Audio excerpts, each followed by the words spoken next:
మనం నిల్చున్నటువంటి ప్రదేశం అంతా పాత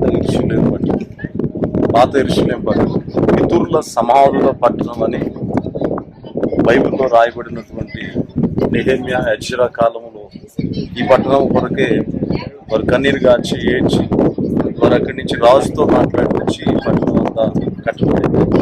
పట్టణం ప్రస్తుతం డోమ్ ఆఫ్ ద రాక్ అని, అది సొలోమాన్ కట్టించినటువంటి మందిరము. ఆ ప్రాంతం అంతా చూడొచ్చు. ఈ ప్రదేశం అంతా సమాధులతో కట్టబడిందంతా మనం ఈ ప్రాంతం అంతా సందర్శించి చూడటానికి అవకాశం ఉంది.